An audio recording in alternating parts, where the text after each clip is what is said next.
뉴스를 깊이 있게, 세상을 현명하게. 김준일의 뉴스 공감.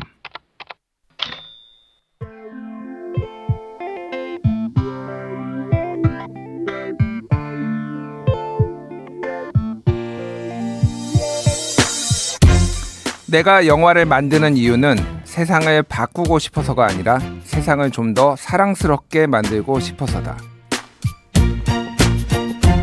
안녕하십니까. CPBC 가톨릭 평화방송이 만드는 오디오 매거진 김준일의 뉴스공감 에디터 김준일입니다.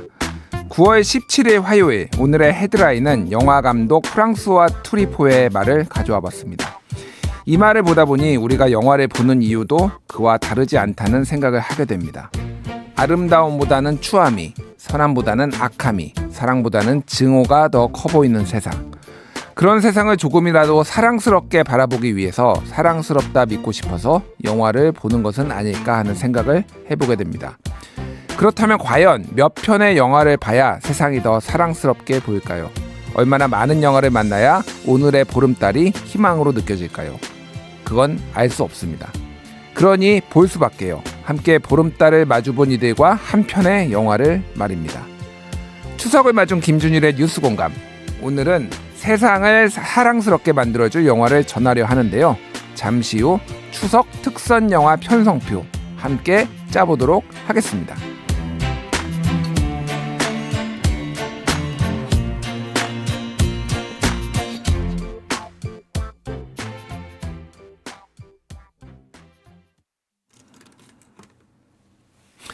추석에는 보름달 말고도 봐야 할 것이 참 많은데요. 긴밤 우리를 즐겁게 해줄 추석 특선 영화도 그중 하나일 것입니다. 하지만 너무 많은 영화 사이에서 고민하다 보면 연휴가 끝나버릴지도 모릅니다. 그래서 오늘 이분을 모셨습니다. 바로 오늘 그리고 남은 추석 연휴 동안 즐기면 좋을 영화 이야기 전해주실 영화평론가이자 영화 제작자 라이너님 나오셨습니다. 안녕하세요. 네, 안녕하세요. 예, 제가 라이너님 예전에 한 5년 전에 제가 유튜브에서 네네. 진행했을 때 한번 이렇게 모시고 했었던 게 기억이 나는데 굉장히 오랜만이네요. 기억이 납니다. 거기 몇 번 출연했었던 걸로 기억을 하는데요. 예, 네. 굉장히 오랜만에 뵙는데 네. 근황을 좀 설명해 주시죠.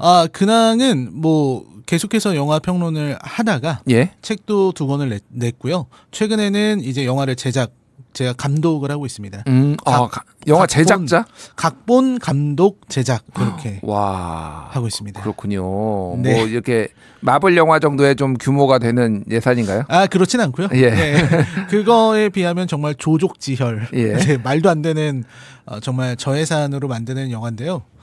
프랑스와 트리포가 아까 세상을 아름답게 바라보기 위해서 영화를 만든다 이렇게 얘기를 했지만 저는 좀 세상에 영향을 미쳐보고자 그렇군요. 네, 좀 더 인용이 되는 영화를 만들어 보고자 영화를 만들고 있습니다. 알겠습니다. 그러면은 언제쯤 나오고 장르가 뭔지만 좀 알려주세요. 인격살인이라는 영화고요. 인격살인. 네. 굉장히 흥미로운 제목. 장르는 이제 뭐 범죄, 스릴러 요 정도가 될 것 같고요. 예. 아직 뭐 개봉 일자는 잡히지 않았는데 예. 저는 올해 연말을 조심스럽게 노려보고 있습니다. 그렇군요. 네. 촬영 제작 끝나고 개봉까지 빠르면 올해 연말. 네, 촬영은 다 끝났습니다. 촬영은 다 끝났군요. 네네. 알겠습니다. 기대해 보도록 하겠습니다. 이제 본격적으로 추석 특집 영화 얘기해 보도록 하겠습니다. 네. 옛날에는 사실 TV에서 영화를 해줬잖아요. 많이들. 그쵸. 빠바바밤 뭐 이런 거 나오고. 네. 요즘은 다들 영화를 어떻게 보시나요?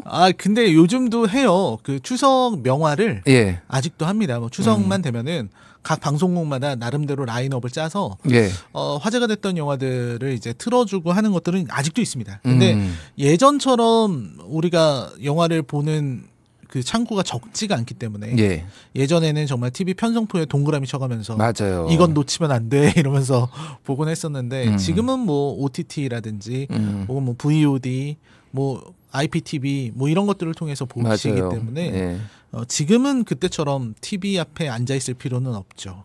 그렇군요. 그렇습니다. 그러니까 옛날엔 추석엔 성룡이지 뭐 이런 공식도 있긴 했는데 그렇죠. 이제는 다 그런 게 깨진 것 같습니다. 자, 그럼 지금부터 오늘 밤 오는 혹은 남은 추석 연휴에 지난 시간을 위로하고 우리 사회를 돌아볼 수 있는 영화 라이너님과 함께 추석 특선 영화 편성표를 한번 짜보겠습니다.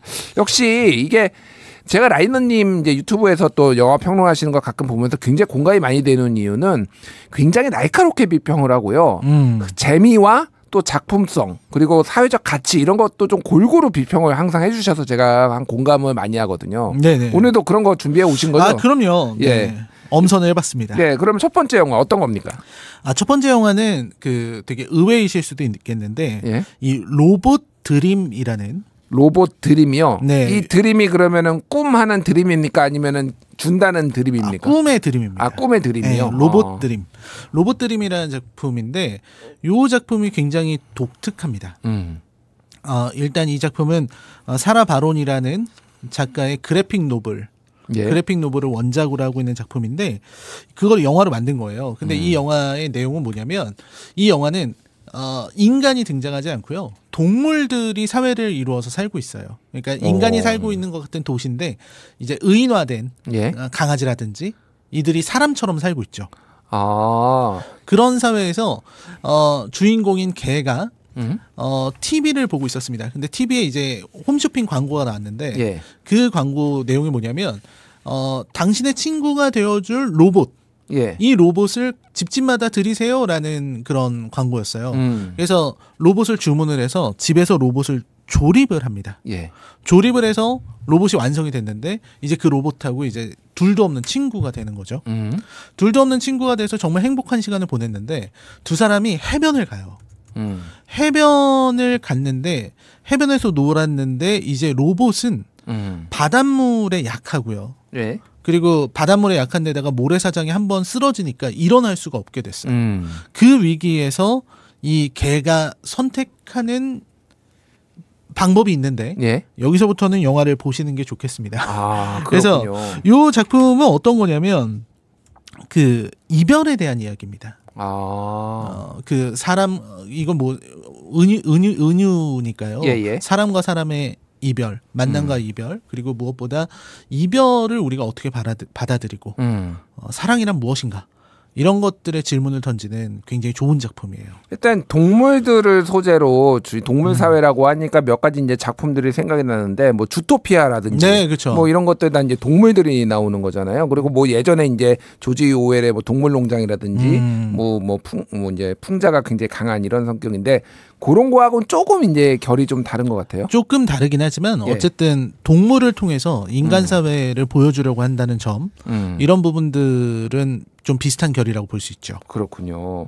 그러니까 어쨌든 지금 이별이라는 거를 준비를 한다라는 건데 이제 더 이상 얘기하면 스포일러라서 네, 자세하게는 할 수가 없고 네. 그렇죠. 어쨌든 여기에서 그러면 왜 이런 주제를 왜 사람이 아니라 굳이 로봇 아니면은 뭐 동물 이런 식으로 좀 다뤘다고 생각을 하세요? 일단 첫 번째로 동물을 통해서 이걸 전달하게 되면 그러니까 사람일 때하고 다른 점들이 좀 있습니다. 사람이 나오게 되면 그 사람의 표정이라든지 행동, 언어 이런 것들에 굉장히 깊게 해석을 하게 돼요. 근데 그게 동물이 돼버리면 그런 것들에 대한 해석을 사람들이 내려놓습니다. 왜냐하면 이게 은유라는 것을 알기 때문에 그것보다는 선택, 행동 그리고 보여주는 감정 이거에 집중하게 되거든요. 그런 부분들 때문에 만든 거고 그리고 개와 로봇이라고 하는 둘이 한쪽은 이제 동물이고 한쪽은 이제 로봇이잖아요. 완전히 다른 서로 다른 두 종족이 사랑을 나눌 수 있다 이런 것들을 보여주는 부분이 있죠. 그렇군요. 이제 그러니까 말씀하셨다시피 우리가 사람이 실사용하면은 조금 더 굉장히 더 감정이입을 하게 되는데 어떻게 보면은 애니메이션에 가깝고 동물이고 이제 로봇이면 좀 한 발자국 떨어져서 볼 수 있는 장점이 있을 수도 있겠네요. 그렇죠. 그리고 메시지를 전달할 때 더 효과적일 수 있죠. 그렇군요. 그러니까 어쨌든 추석의 사랑. 이게 사실은 그리고 이제 유사가족 같은 거잖아요. 그렇죠. 진짜 가족이 아니라 유사가족인데 이런 가족 간의 이별을 어떻게 우리가 받아들일 수 있는지 이런 것들을 좀 그린 작품인 것 같습니다. 어쨌든 저는 잘 몰랐던 영화인데 뭐 이제 이 대본 보면서 찾아보려고 하고 있는데 저도 꼭 보고 싶네요. 한 두 가지 말씀을 드리자면 이 영화는 이별에 대한 이야기이면서 사실 그 이별을 받아들이는 이야기이기도 해요. 왜 예전에 수필가 전혜린 씨가 이별은 쉬운 일이고 언제나 중요한 건 그 다음이다 이렇게 얘기를 했는데 이 작품도 이별 그 다음을 굉장히 중요하게 그리는 작품이고요. 그리고 두 번째로 이 추석에 다 같이 보시는 건 좋은데 한 가지 염두에 두셔야 되는 거는 이 작품은 대사가 없습니다. 아, 대사가 없나요? 네. 대사가 처음부터 끝까지 없습니다.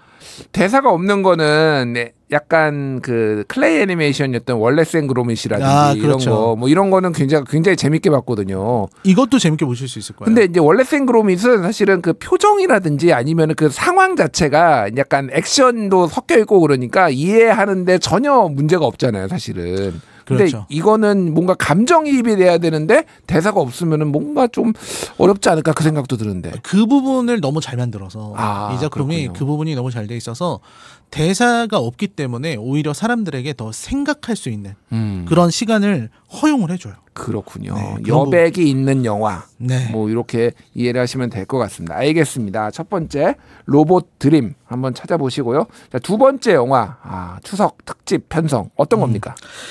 두 번째 영화는 인사이드 아웃 2가 되겠습니다. 인사이드 아웃 2. 근데 오늘 컨셉이 약간 그런 것 같아요. 사람 안 나오고 주로 이렇게 애니메이션으로 애니메이션이거나 뭐 이런 거. 이것도 그렇죠. 이제 의인화라고 해야 되니 감정들이잖아요. 이게 그러니까 그렇죠. 주인공들이. 맞습니다. 감정에 대한 이야기고요. 네? 이 인사이드 아웃 2는 워낙 이제 전작 인사이드 아웃이 사람들한테 인생작으로 얘기가 됐던 작품이기 때문에 많이들 기대를 했었고 실제로 인사이드 아웃 2도 엄청난 흥행을 했습니다. 그래서 못 보신 분들한테 꼭 한번 보셨으면 좋겠다. 그리고 가족 중에 안 본 사람이 있다면 한번 같이 보면 좋을 만한 그런 작품이에요. 이 작품은 일단 주인공 라일리가 이제 그 1편에 비해서 좀 성장을 해서 중학생이 되어가지고 그 하키 대회를 나가는 하키 대회요? 네, 하키를 원래부터 잘하거든요. 예전에 저기 미네소타주였나요? 그쪽에서 있다가 이렇게 네네 그렇죠. 저기 캘리포니아주로 이사 오는 내용이었네. 제가 지금 약간 헷갈리는데. 네, 캘리포니아는 아니고. 저도 지금 갑자기 도시가 생각 안 나는데 미네소타는 맞습니다. 어쨌든 서부 쪽으로 조금 이사를 가는 그런 내용이었던 걸로 기억을 하는데. 이사를 했고 그 이사 온 곳에서 잘 적응을 못해서 그래서 이제 엄마 지갑에서 이렇게 돈을 훔쳐가지고 가출을 하려고 시도하기도 하고 그런 어떤 뭐라고 할까요? 외로움? 전학 온 아이가 느낄 만한 그런 외로움에 대한 이야기, 적응에 대한 이야기였는데 이번 작품의 가장 중요한 포인트는 바로 사춘기. 사춘기요? 네, 질풍노도 사춘기. 제가 지금 오춘기가 와가지고 지금 50대에 접어들면서 오춘기가 와가지고 제가 사춘기가 오면은 보통 아이들이 괴물이 된다고 하잖아요. 그런 어떤 사춘기에 대한 이야기고 사춘기가 시작이 되면서 감정이 다양해집니다. 그전엔 없었던 감정들이 우르르 등장해서 이제 원래 이 감정 컨트롤을 하고 있었던 기쁨이 슬픔이 뭐 이런 친구들이 있었잖아요. 그 친구들의 자리를 빼앗으면서 전혀 다른 국면으로 나아가게 되는 그런 작품이고요. 주인공이 성장하는 것도 너무너무 재밌는 작품이고 감동적이고 그리고 무엇보다 내 감정의 주인은 바로 나다. 이런 걸 보여주는 게 이 작품은 정말 좋습니다. 그러니까 지난 1편을 보다 보면 감정이 컨트롤을 하면서 라일리를 막 조종하는 것처럼 보이기 때문에 감정에 의해서 휘둘리는 아이의 모습을 볼 수 있거든요. 근데 이번 작품에서는 사춘기가 되고 얘가 성장하면서 이제는 감정을 스스로 다루는 모습을 보여줘요. 그래서 그런 부분에서 참 잘 만든 작품이다. 이렇게 생각할 수 있습니다. 그렇군요. 이게 이제 사실 우리 인간들한테는 굉장히 다양한 감정이 있잖아요. 꼭 긍정적인 감정만 꼭 필요한 것이냐, 그게 항상 좋은 결과를 낳는 것이냐, 그런 건 아닌 것 같아요. 왜냐하면은 말씀하셨다시피 여러 감정이 어우러져야 되고 또 성장을 하려면은 그렇죠. 부정적인 감정, 이제 뭐 분노도 있을 수 있고 불안도 있을 수 있고 이런 것들을 또 극복해 나가는 과정이 또 중요하지 않나 그 생각이 들어요. 그렇죠. 그래서 이번 작품에서 이번 두 번째 작품에서 제일 중요한 감정이 바로 불안이에요.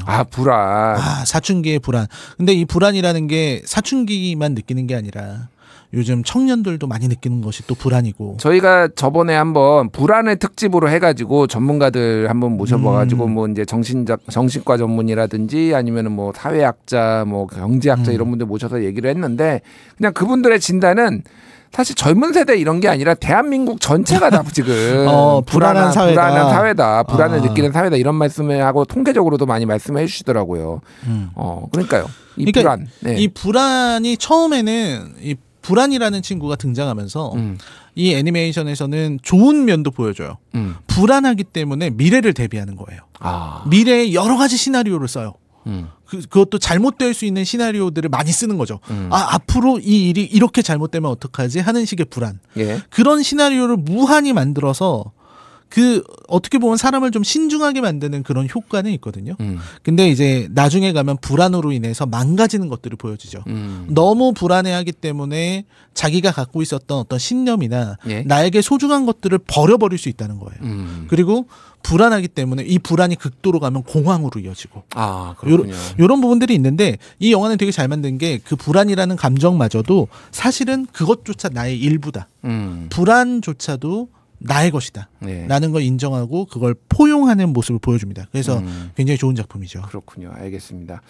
불안하신 분들 아마 이 영화를 보면서 또 나만 불안한 것도 아니고 불안을 어떻게 다스리는 게 좋은 것인지 또 우리 이제 감정 컨트롤 못 하시는 분들 정치권에 굉장히 많으시거든요. 그렇죠. 예, 좀 이 인사이드 아웃 2 보시면서 어떻게 좀 화도 다스릴 수 있는지 정말 이걸 보시면은 너무 좋을 것 같습니다. 예, 알겠습니다. 네. 자, 인사이드 아웃 2. 두 번째 추천 영화일까요? 자, 이번에는 영화가 말하는 미래에 대해서 좀 얘기를 해보겠습니다. 어떤 추천작을 가져오셨는지 좀 궁금한데요. 이것도 흥행작인데 이상하게 우리나라에서 흥행을 못한 듄 파트 2. 듄 시리즈. 요 작품을 좀 말씀을 드려야 될 것 같아요. 예. 이 작품은 드니 빌레브라는 감독의 아주 역작입니다. 이 드니 빌레브는 많은 분들이 이제 시카리오 암살자의 도시라는 영화를 통해서 알고 계실 것 같은데요. 그리고 블레이드 러너 2049 이런 영화들이 있는데 이 드니 빌레브의 듄 파트 2는 지금 할리우드의 현재를 보여주는 영화인 것 같아요. 예. 그러니까 지금의 어떤 정점. 그러니까 드니 빌레브는 지금 현 시점에서 할리우드에서 영화를 제일 잘 만드는 사람입니다. 그 정도예요? 네, 제가 볼 제임스 때는 카메론 아바타 이게 한 시대를 획을 그었다 이런 얘기도 있었잖아요. 그렇죠. 근데 제임스 카메론 같은 사람은 약간 시대를 넘어서 버린 사람이고 지금 시대의 정점, 지금 시대에 가장 영화를 잘 만들 수 있는 사람은 깔끔하게 딱 떨어지네. 네, 그렇죠. 오히려 크리스토퍼 놀란보다도 드니 빌레브가 더 나을 수도 있다는 생각을 해요. 그리고 여기에서 보여주는 영화의 어떤 때깔, CG라든지 음악이라든지 이런 여러 가지 색감이라든지 이런 표현들이 극에 달해 있어요. 그러니까 지금 할리우드가 어느 정도로 기술력이 뛰어나? 라고 누군가가 묻는다면 이 영화 보시면 된다. 이 영화가 바로 할리우드의 모든 걸 보여주고 있다. 그렇군요. 그렇게 말할 수 있는 작품이기도 합니다. 그러니까 개인적으로 봤습니다. 저는 이 영화는 봤고 넷플릭스에 올라와 있더라고요. 네네. 넷플릭스였나? OTT에서 이제 봤는데 와 정말 잘 만들었다. 그런데 우리나라 사람 정서에도 좀 안 맞을 수도 있겠다. 이 생각이 딱 들더라고요. 좀 안 맞죠. 우리나라가 약간 스페이스 오페라를 그렇게 좋아하지 않습니다. 그러니까요. 예전에 이제 미국이 그렇게 이제 건국 서사가 없기 때문에 자신들만의 신화를 만드는 차원에서의 이제 스타워즈를 좋아하고 막 일본도 엄청나게 흥행하는데 한국에서는 잘 안 됐잖아요, 그게. 이유가 몇 가지 있는데 저는 사실 이게 전두환 때문이거든요. 전두환 때문인가요? 전두환까지 올라가나요? 왜냐면 처음에 그 스타워즈 1편이 나왔을 때 우리나라에 바로 들어왔어요. 근데 70년대 말이었던 걸로 기억하는데. 79년 그때쯤이었던 것 같은데 근데 이제 미국 같은 경우는 이제 79년, 81년, 83년 이렇게 해서 스타워즈가 1, 2, 3편 그러니까 정확히는 에피소드로는 4, 5, 6인데 요게 2년 간격으로 나왔습니다. 근데 우리나라는 1편이 나오고 나서 전두환 정권 때 2편이 안 들어와요. 다음 편이 내내 안 들어오는 거예요. 그 이유가 뭐냐면 반란에 대한 내용이라서 그렇죠. 그런 거예요? 제국의 어떤 이 핍박으로부터 반기를 든 공화국과의 싸움이잖아요. 그러니까 이거 어떤 혁명이거든. 공화국 혁명. 민주주의적인 혁명을 얘기하고 있는 작품이라고도 볼 수 있기 때문에 그 시절에 들어오지 않았습니다. 그러니까 우리나라는 스타워즈의 팬들이 생길 수가 없었어요. 그러니까 스타워즈 1편 보고 이제 잊혀질 때만큼 하면 2편 봐야지 이게 기억도 생생하고 막 그런데 너무 텀이 길었군요. 한 10년 정도 있다가 나온 거예요. 그러니까 우리는 스타워즈의 팬들이 이렇게 자라날 토양이 없었다. 이렇게 보는 게 맞는 것 같고요. 그렇군요. 듀운도 이게 그 작품 프랭크 허버트의 소설인데 요 소설도 우리나라에 너무 늦게 들어와서 예. 듀운의 팬들이 생기기가 쉽지가 않았습니다. 아니 저는 그래서 이 영화를 본 다음에 사실은 듀운을 사서 이제 전자책으로 읽기 시작했는데 이것도 약간 감수성에 안 맞더라고. 그러니까 이게 요즘의 어떤 속도감이나 이 빠른 전개하고 다르게 너무 배경 설명이 주렁주렁 있어서 야, 그렇죠. 이 세계관에 다 내가 입문하기 위해서 이거를 다 이해해야 돼? 책을 보기에 약간 그런 장벽들이 살짝 느껴지더라고요. 맞습니다. 공부해야 예. 될 게 너무너무 많고요. 이 서양 사람들한테는 이미 이 듄이 나왔을 때부터 워낙 팬들이 많았기 그러니까요. 때문에 이 이야기를 다 들을 수 있지만 사실 소설이 이제 와서 우리도 한 80년대쯤 들어왔으면은 팬들이 생겼을 텐데 그 부분이 좀 많이 아쉽습니다. 그렇군요. 어쨌든 그런데 작품으로서는 어쨌든 굉장히 대단히 훌륭하죠. 대단히 훌륭하다. 예, 꼭 알겠습니다. 봐야 되는 작품이기도 하고요. 그리고 이 작품이 이제 믿음에 대한 얘기를 하고 있잖아요. 예. 그러니까 어떤 사람들이 갖고 있는 그런 광신적인 믿음, 맹목적인 믿음이 얼마나 사람을 망가뜨리는가 예. 이런 걸 많이 보여주거든요. 특히 이제 프레맨들 처음에 프라가라는 사람이 있잖아요. 예, 그 사람이 처음에는 그 제시카가 흘리는 눈물을 이렇게 받아서 마실 정도로 이 프레맨들의 어떤 가치를 중시하는 사람이었고 원래대로면은 이 주인공의 스승 같은 사람이 돼야 될 사람이었는데 예. 믿음 때문에 그리고 그 어떤 자신이 이 사람을 지도자로 모시게 되는 순간부터 예. 자기 자신을 잃어버립니다. 그래서 그냥 그가 싸우라 그러면 싸우고 그가 시키는 대로 마음껏 이 물을 흘리고 다니는 그런 사람이 돼요. 그래서 그렇군요. 이 믿음이 사람을 이렇게 바꾸는구나 이런 걸 생각할 수 있죠. 맹목적인 믿음이 또 얼마나 무서운가 이런 교훈을 주는 영화가 아닌가 그렇게 생각을 합니다. 자 이번에는 좀 예술성에 좀 초점을 맞춰가지고 좀 추천해 주셨으면 좋을 것 같아요. 네, 예술에 좀 초점을 맞추면 일단 추락의 해부라는 영화를 꼭 말씀드려야 될 것 같아요. 추락의 해부. 저는 이 영화는 잘 모르는데. 네, 이 주스틴 트리의 영화인데 예. 이 영화는 이제 일단 말씀만 드려도 알 수 있는 게 지난번 칸 영화제에서 황금종려상을 받은 작품이고요. 아 그렇군요. 네, 그리고 아카데미에서 각본상을 받은. 영화입니다. 그럼 뭐 작품성 하나는 뭐 완전히 그렇죠. 인정받았다 이렇게 봐야 되겠네요. 완전히 인정받았고요. 예. 각본이 굉장히 훌륭해요. 이 이야기도 굉장히 직설적이에요. 어떤 거냐면 어느 날 그 별장에 정말 유럽의 산들이 가득해 있는 멀리 떨어져 있는 별장에서 한 남자가 별장의 2층에서 추락해서 예. 사망하는 일이 벌어져요. 그래서 그 사망하는 일이 벌어져서 이 경찰들이 오게 되는데 예. 근데 이제 용의자는 가족입니다. 왜냐하면 외부에서 들어온 사람들이 없기 때문에 가족밖에 없는데 예. 이들의 가족은 개 한 마리를 제외하면 아내 그리고 아들이 있어요. 근데 문제는 뭐냐면 아들이 시각장애가 있습니다. 시각장애가 아예 안 보이는 건 아니고 아주 가까운 게 희미하게 보이는 정도 이런 예. 시각장애가 있는 친구인데 이 상황에서 이제 과연 이 남자는 어떻게 죽었는가? 아내와 싸우다가 실수로 떨어져서 죽은 것인가? 예. 자살을 한 것인가? 아니면은 아내가 살인을 한 것인가? 이거에 대해서 이제 법정에 가서 다투는 이야기예요. 아, 법정 드라마군요. 법정 드라마에 가깝습니다. 완전 법정 드라마라고 보기 어려운데 예. 법정 장면이 굉장히 인상적이에요. 근데 여기서 너무 인상적인 것들은 뭐냐면 여기서 검사는 검사대로 이 논리를 펼치고 예. 그리고 이 변호사는 변호사대로 논리를 펼치고 이 사람은 또 이 사람대로 자신의 이야기를 하거든요. 예. 근데 그 둘 사이에 남편과 아내 사이에 약간 감정적인 문제들, 진짜 부부만이 알 수 있는 이런 문제들. 특히 이제 아내가 유명한 소설가이기 때문에 예. 남편이 좀 뭐라고 할까요? 질투심을 느끼고 있었다. 이런 이야기들이 이제 나오기 시작하면서 서로 이야기를 해요. 서로 다른 주장들을 하는 거죠. 근데 이 작품이 제일 멋진 것은 중요한 건 진실이 아니다라는 거예요. 아, 진실이 아니다. 그러니까 이 영화에서는 진실이 처음부터 끝까지 안 나와요. 아, 그래요? 네. 그러니까 왜 죽었는지에 대해서는 나오지 않아요. 물론 마지막에 최후의 승자가 있습니다. 예. 최후의 승자가 있는데 거기까지 가는 과정에서 영화가 뭘 보여주냐면 중요한 건 진실이 아니라 누가 그럴듯하게 연극을 하느냐.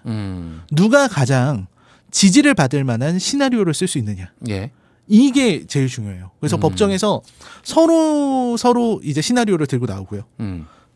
그 시나리오가 설득력이 있느냐 없느냐로 재판이 갈리는 이런 모습들을 보여줍니다. 예전에 이제 배심원제도에 미국에서 이제 문제점들을 했을 때 정말 배심원제를 얼마나 잘 속이느냐 아니면 인종적 편견이라든지 막 이런 것들 때문에 판결이 뒤집어지고 막 이런 작품들이 꽤 있었잖아요. 네네. 뭔가 약간 그런 것 같네요. 그러니까 진실이 중요한 게 아니라 얼마나 사람들한테 그럴싸하게 보이느냐. 이게 약간 현대사회 미디어의 문제점이라든지 뭐 이런 것들을 좀 은유적으로 표현한 게 아닌가 그런 생각도 드는데. 그렇죠. 예. 그렇게도 보실 수 있고요. 맞아요. 미디어적 은유 이런 것도 있고 사실 그 마지막에 이 최후의 승자 이 영화를 꼭 한번 보시길 바라는데 그 최후의 승자가 이야기를 할 때 저도 이게 진실이구나라고 생각해 버렸거든요. 예. 근데 영화가 다 끝나고 나서 생각해 보면 그 친구 말 중에 증명할 수 있는 말은 하나도 없었습니다. 그렇군요. 근데도 그걸 보다 보면은 설득돼요. 너무 그럴듯한 말이어서. 그래서 그런 부분이 참 되게 무서운 그런 영화입니다. 뭐 직접적인 연관이 있는 거 하지만은 거짓말을 덮을 수 있는 건 더 큰 거짓말이다. 약간 이런 것이 그렇죠. 이런 정치권의 격언이 갑자기 생각이 납니다. 알겠습니다. 중요한 저는 이거 꼭 보고 싶네요. 자, 다음으로 어떤 영화 추천해 주시겠습니까? 다음 영화는 단언컨대 올해 최고의 영화. 라고 할 수 있습니다. 야, 이 정도로 단언컨대라고 말씀하시면 궁금합니다. 제목이 뭔가요? 존 오브 인터레스트. 예, 라는 영화예요. 존 오브 인터레스트. 존 오브 인터레스트라는 작품이고 이 작품은 뭐 엄청난 완성도를 갖고 있는 작품이어서 벌써 많은 사람들한테 화제가 됐고 또 관객도 많이 모였어요. 예. 이런 어떤 독립 예술 영화는 10만 관객 넘는다는 게 참 있을 수 없는 일입니다. 근데 이 존 오브 인터레스트는 그런 걸 해낼 정도로 완성도가 되게 높아요. 이 이야기는 뭐냐면 예. 아우슈비츠 수용소. 그러니까 예전 이 시기로 치면은 1943년, 44년 이때입니다. 예, 예. 1943년 2차 세계대전 막바지. 예, 예. 그 막바지에 유대인 절멸 수용소죠. 아우슈비츠 수용소의 소장이었던 루돌프 회스라는 남자의 이야기예요. 그래서 처음에는 이 영화가 보다 보면 정말 소름 끼치는데 처음에는 이 사람이 루돌프 회스인지 뭔지 안 알려줘요. 네. 어떤 가족이 너무너무 아름다운 곳에서 예. 살고 있습니다. 근데 그 뒤로는 어떤 벽이 있어요. 긴 벽이 있고요. 그 벽 너머에서 뭔가 조용히 뭔가 어떤 누군가의 비명소리 하는 소리가 작게 들리고 예. 누가 누굴 때리는 소리, 명령하는 소리 이런 게 조금씩 무슨 배경음악처럼 들려와요. 그런 데서 살거든요. 근데 그 벽 너머가 아우슈비츠 수용소고 이 가족은 아우슈비츠 수용소 바로 옆에 살아요. 그래요? 그게 바로 존 오브 인터레스트라는 겁니다. 인터레스트가 여기서는 여기 존이 사람 이름 존이 아니라 존 ZONG 예, 존 지역 예, 영역 이런 거죠. 예. 그래서 존 오브 인터레스트에서 인터레스트는 어떤 이익 같은 거를 의미하거든요. 그러니까 그 아우슈비츠 수용소 근처에 사는 사람들에게 여러 가지 혜택을 줬다고 해요. 그때 독일 정부가. 그래서 그 혜택을 받고 사는 사람들의 이야기인데 여기서 보면 이제 그 아우슈비츠 수용소에서 유대인들이 죽으면 그들의 옷에서 예. 이것저것 나오잖아요. 그거를 챙기면서 살아가는 거예요. 그러니까 막 그런 대화를 해요. 다이아몬드 같은 보석이 나왔는데 그거를 회스의 아내가 끼고 있으니까 어디서 그걸 났냐 이렇게 물어보니까 치약 속에 숨겨져 있었다. 그래서 자기는 이거를 발견한 이후로 치약을 열심히 본다고. 유대인들이 수용소에 갇히면서 그걸 또 숨겨놓은 거를 또 찾아낸 거예요. 그러니까? 네, 찾아내고 이제 자기들이 입는 거죠. 그래서 네. 유대인들이 죽고 나면은 좋은 옷 같은 건 자기들이 다 나눠 입고 그러면서 거기에서 살아가는 루돌프 회스라고 하는 정말 무시무시한 인간의 이야기입니다. 그렇군요.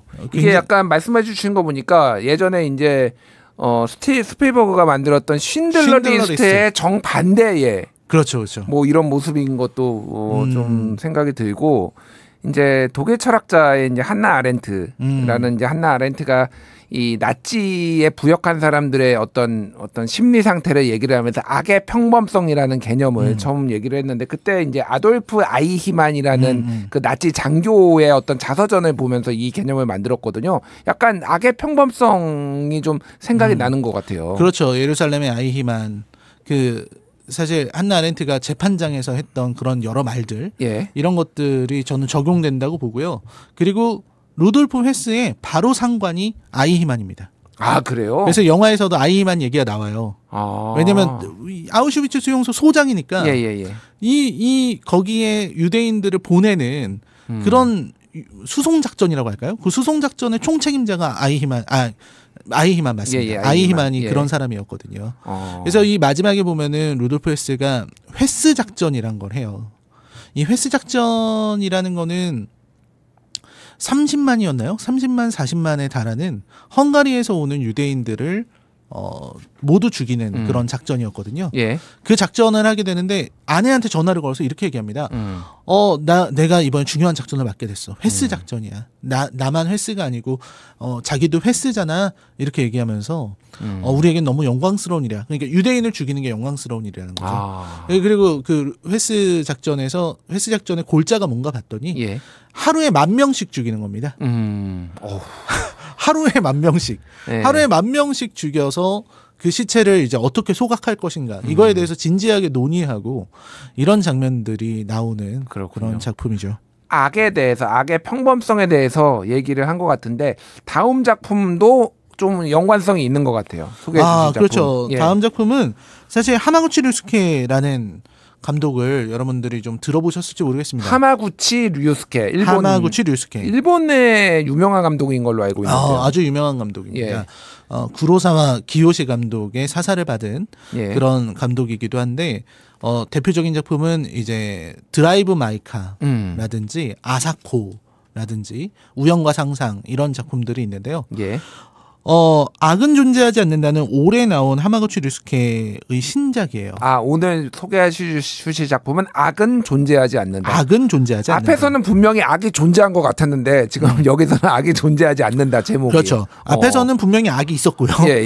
근데 이 악은 존재하지 않는다라는 작품인데 이게 굉장히 어려운 작품이어서 정말 좀 약간 예술적인 걸 한번 보고 싶다고 하시는 분들에게 추천을 드리고요. 이거는 한 산골 마을에서 벌어지는 이야기입니다. 일본의 한 산골 마을인데 거기가 숲이 정말 깊고요. 사람들은 그 숲에 이렇게 내려오는 물줄기, 상류와 하류, 그 약간 개천 같은 게 있거든요. 그걸 바탕으로 이제 살아요, 사람들이. 상류 마을, 하류 마을 이렇게 사는데 거기에 글램핑장을 건설하겠다.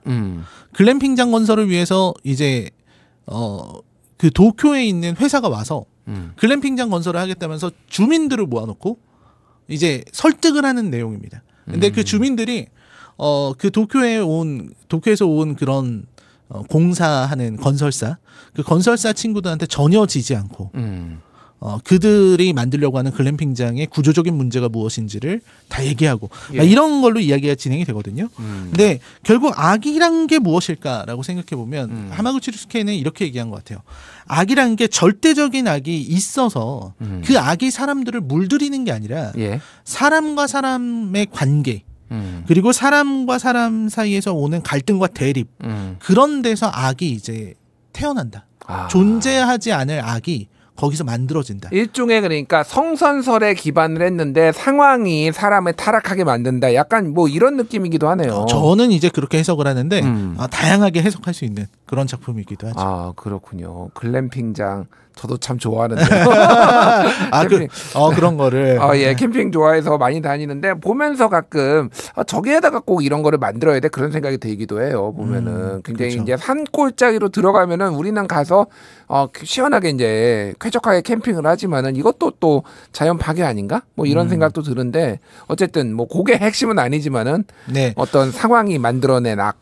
맞습니다. 갈등. 상황이 만들어낸 악에 대한 그런 이야기라고 생각을 합니다. 그렇군요. 알겠습니다. 자, 오늘 소개해 주신 영화들이 아마 우리 영화를 아주 좋아하시는 분이 아니면 처음 들어본 영화도 좀 있을 것 같아요. 그래서 오늘 제가 정리를 하자면은 로봇 드림 그리고 인사이드 아웃 2 요거는 굉장히 흥행 개봉관에서 흥행도 많이 했으니까 아실 테고 그리고 세 번째가 듀온 파트 2 그리고 추락의 해부 존 오브 인터레스트 악은 존재하지 않는다 이렇게 6편을 소개해 주셨습니다. 그래서 오늘 이제 추석 당일밤이고 내일까지 연휴니 이 영화들 중에 여러분들 청취자 여러분들의 관심 있는 영화 보시면 될 것 같고요. 나중에라도 한번 우리 라이너님이 소개해 주신 영화 한번 꼭 챙겨보셨으면 좋겠습니다. 마지막으로 우리 청취자분들께 한 말씀 해주시죠.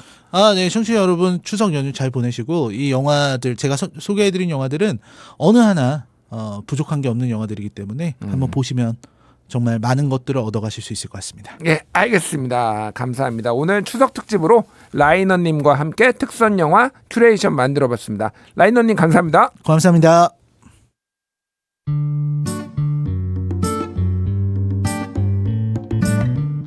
더 멀리, 더 선명하게 봅니다. 김준일의 뉴스 공감.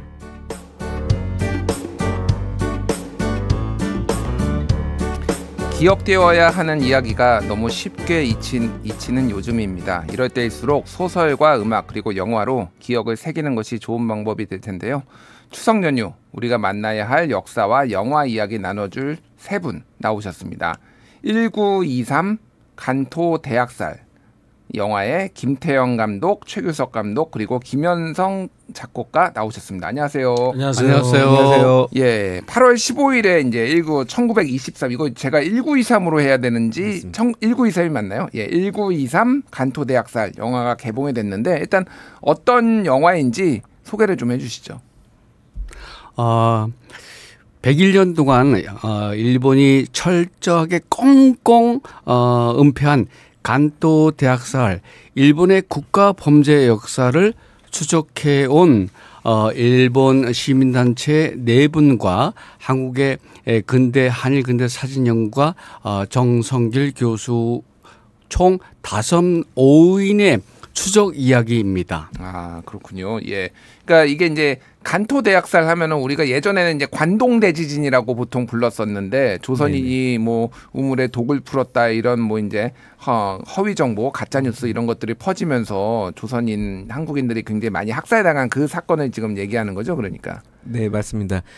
저희가 배울 당시에도 관동이라고 지금도 많이 알고 있죠. 관동은 이제 한자 음으로 읽었을 때 이제 관동이고 일본어로 간토라고 그 지역을 간토라고 하거든요. 예. 그렇기 때문에 이 왜 간토를 썼냐면 이 간토 대학살을 해외에 간토라는 일본 지명으로 써야지 그들은 해외에서 그 지역을 정확하게 알 수 있다. 그리고 간토 제노사이드라는 그 말 자체를 이제 정확하게 해외에 많이 알리게끔 하기 위해서 간토라는 명칭을 좀 사용했습니다. 그렇군요. 예, 뭐 요즘은 이제 이거 섞어서 쓰지만은 간토 대지진이라고도 또 많이 쓰기 때문에 우리 청취자분들도 익숙하실 거라고 생각을 하는데 이게 드라마 파친코에서 좀 이게 다뤄진 것을 제외하고는 간토 대학살은 이제 책이나 이제 기사에서는 봤지만은 이런 어떤 문학 작품이나 영화에서는 아주 많이 다뤄진 것 같지는 않아요.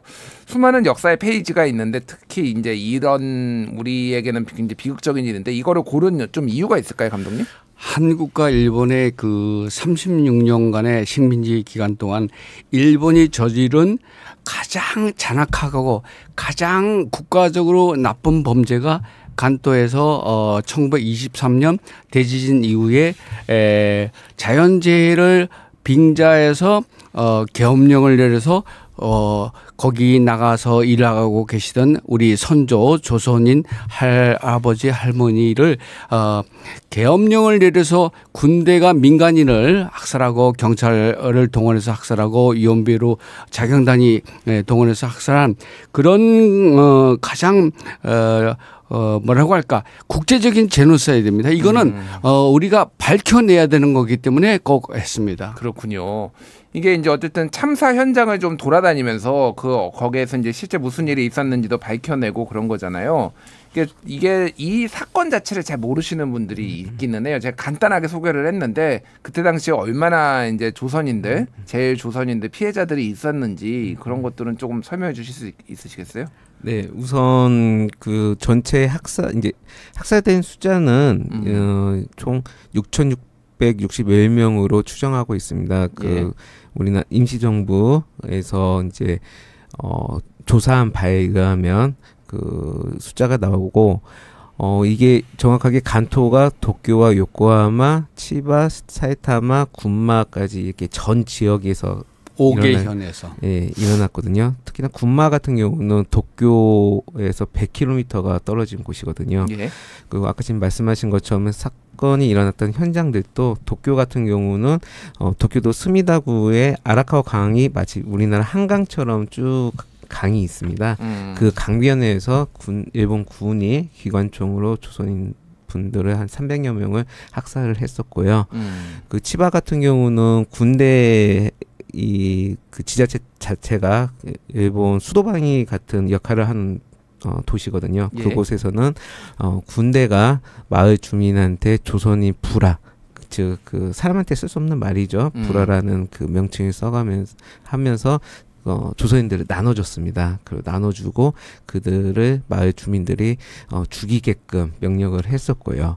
그 주민과 자경단을 공범으로 만든 거죠. 공범이요. 그리고 나중에는 걔네들 극비 회의가 있습니다. 비밀 군사 작전에 대한 회의라고 생각되는데 4일에 나라시노 수용소에 남아있는 3,200명의 조선인을 보냅니다. 수용소에 5일에는 그걸 갖고 내각이 비밀 극비 회의를 해요. 다 있습니다. 영화 속에. 어떻게 하냐면 뭐로 해서 이 학살의 책임을 국가가 져야 되는데 이걸 어떻게 은폐하고 하느냐. 그래서 회의한 오후에 대국민 담화문을 발표해요. 어떻게 발표하느냐. 자, 우리 민중들이요, 일본 민중들이요, 조선인은 이러이러한 부분이 좀 없으니까 자중하시고 폭행을 가지 마셔. 거꾸로 작은 나라를 뒤집어 씌웁니다. 그리고 그 다음 날 군사작전으로 나라시노의 비행기를 띄워서 비행기 안에다가 삐라를 쫙 뿌려요. 수용소에. 거기에도 똑같은 내용. 민중들이여 자중하시고 조선인은 그다지 위험하지 않으니까 보호하셔요. 그렇게 뿌려놓고 그 다음 날 나라시노 수용소에서 마을 구장들 다 오라고 해요. 자, 너희들한테 6명, 3명 이거 나눠줄 테니까 이거 알아서 처리해라. 조선인들을 풀어줄 테니까 알아서 처리하라 이렇게 했다고요? 조선인 불화죠. 좀 전에 우리 최 감독이 얘기했던. 그래서 불화하면 그 뒤에 불화 받아서 다 마을 주민들하고 작은단이 다 죽이는 겁니다. 그것이 수용된 인원의 3,200명 인원의 300명 가량을 그 마을에서 학살을 시키면서 결국 공범으로 만든 거죠. 그리고 일본 국가의 책임을 일본 민중과 작은단에게 덮어씌우는 거죠. 이런 악랄한 놈입니다. 놈이라는 표현은 좀 충분히 마음은 이해를 하고요. 그 이제 김현성 작곡가님도 이제 어떻게 이 영화에 참여하시게 됐는지 좀 궁금해서 좀 여쭤보겠습니다. 근데 뭐 누구나 그 정규 교육을 받으면 그 일반적으로 알고 있는 정도의 수준의 역사적인 그 인식을 갖고 있게 되는데 그 얘기는 뭐냐면 많이 알고 있지 못하다는 뜻이죠. 근데 이제 이 영화의 촬영 감독이 저희 동창이기도 해서 저한테 이제 권유를 받았는데 제가 평소에 독도에 관한 노래나 그 평화의 소녀상에 대한 노래라든가 그래서 제가 노래 인문학이라는 얘기를 쓰는데 노래를 통해서 인물이나 역사를 기록하는 일을 하죠. 그러니까 이게 따로 있는 일이 아니고 마침 제가 관심을 두었던 일이었다고 생각합니다. 그렇군요. 그럼 이 이제 작품에서 그러면 작곡을 좀 하시거나 참여를 좀 하신 건가요? 그러면? 네. 그 영화 보시면은 그 영화 안에 이제 노래가 3곡 나오는데 그 사실 그 도쿄에 촬영을 갔을 때 그 현장을 보면서 스케치한 노랫말들이 같이 들어 있어요. 예. 그래서 그 아라카 강이 그냥 보면 한강변처럼 풍경이 참 예쁘거든요.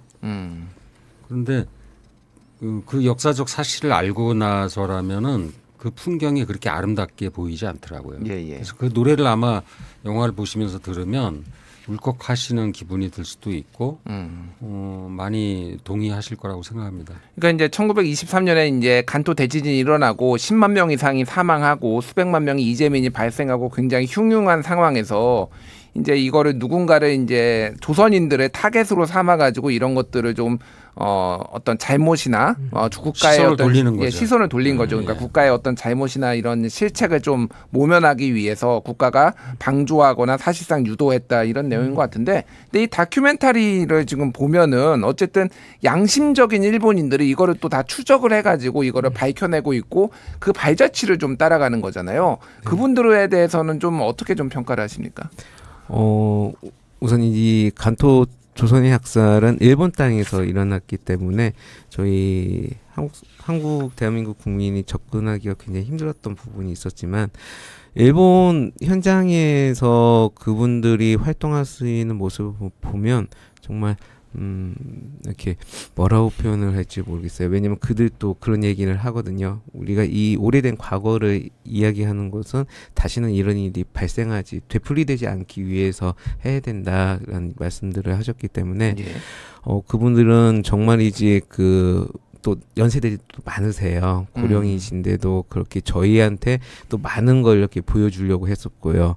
그래서 예를 든다면 저희 치바에서는 히라카타 치에코 선생님이 계셨거든요. 그분 같은 경우도 키도 작고 소아하셔서 정말 그때 당시가 또 코로나가 굉장히 심했던 시기인데도 저희를 계속 데리고 막 여기가 학살 현장이고 군대가 여기 머물고 있었고 그 현장들을 계속 보여주시는데 이제 마지막에 여쭤봤어요. 아니 왜 이렇게 저희한테 많은 걸 보여주세요라고 하니까 이건 당신들의 역사 아닙니까? 예.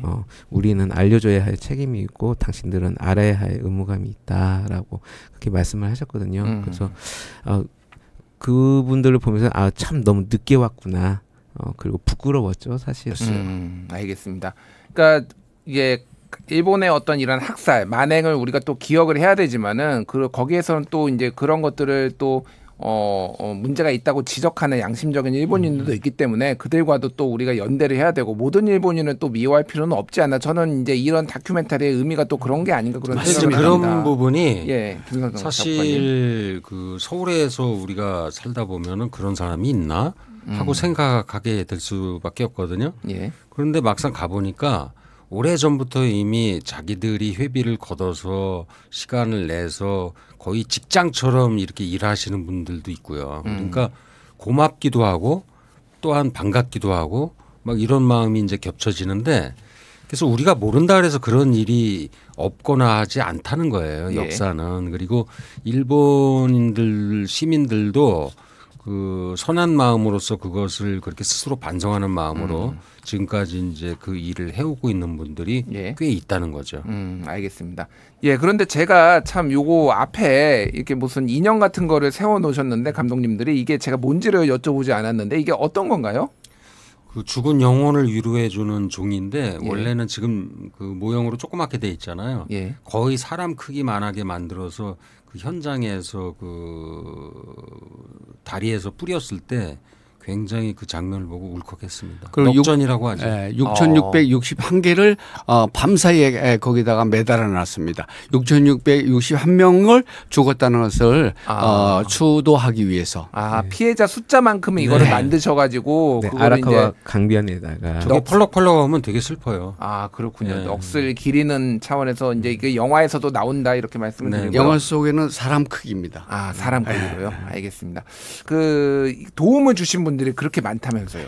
가톨릭 문화원의 박요진 신부님이고요. 그래서 저희 100일인 응원단에도 함세웅 신부님이 응원을 해주시고 하는 것처럼 성당과 가톨릭이 굉장히 많은 도움을 주셨고 또 공연도 공동 관람도 있다고 해요. 네네, 그 공동체 관람인데요. 저희한테 또 전화가 와서 그 광주광역시 광주 대교구의 임곡동 성당 그 교인분들이 한 100여 분들이 저희 영화 단체 관람 하신다고 성당 내에서 이제 또 상영을 하거든요.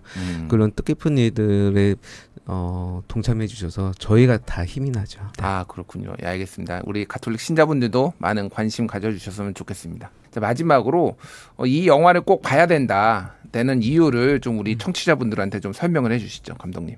네, 그럼 전 먼저 말씀드린다면 저희가 계속해서 역사 이야기하지만 이 간토 조선인 학살은 현재도 진행형입니다. 100년 된 사건을 계속해서 진행한다는 것은 좀 말이 안 된다고 봐요. 101년 전 일본 내각 총리 야마모토 고노효의 내각에서 그 질문에 대한 조선인들을 어떻게 이제 학살에 대한 그걸 어떻게 할 것이냐라고 하니까 지금도 조사 중이다라는 말을 합니다.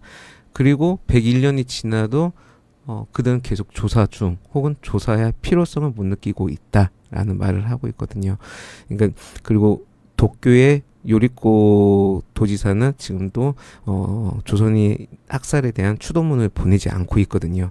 그러니까 역사 왜곡의 진행형이라는 것을 꼭 알아줬으면 좋겠습니다. 알겠습니다. 예, 뭐 기시다 후미오 총리가 최근에 한국도 방문을 했고 한일 관계가 어느 때보다 좋다고 하지만은 또 우리가 절대 잊지 말아야 될 역사들을 또 환기시키는 영화가 아닌가 그렇게 생각을 합니다. 예, 추석 특집으로 세 분과 함께 1923 간토 대학살 그리고 지켜봐야 할 역사와 영화 이야기 나눠봤습니다. 세 분 감사합니다. 감사합니다. 고맙습니다. 예, 9월 17일 화요일 오디오 매거진 김준일의 뉴스 공감 이렇게 마치겠습니다. 오늘 함께한 내용 인스타그램 CPBC_뉴공감에서 내일 만나보실 수 있고요. 끝곡으로는 영화 시네마 천국의 메인 테마곡 엔리오 모리꼬네의 시네마 파라디소 준비했습니다.